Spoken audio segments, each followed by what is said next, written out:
Bonjour à tous et bienvenue dans cette vidéo sur les actions mécaniques et les forces, dans laquelle je vais présenter une force usuelle, la tension d'un fil.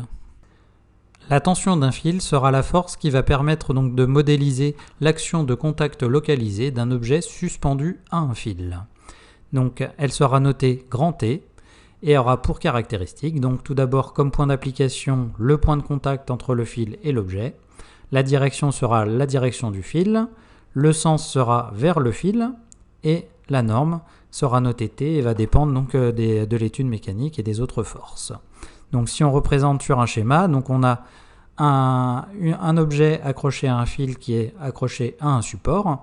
Donc le point d'application ici est le point de contact entre le fil et l'objet.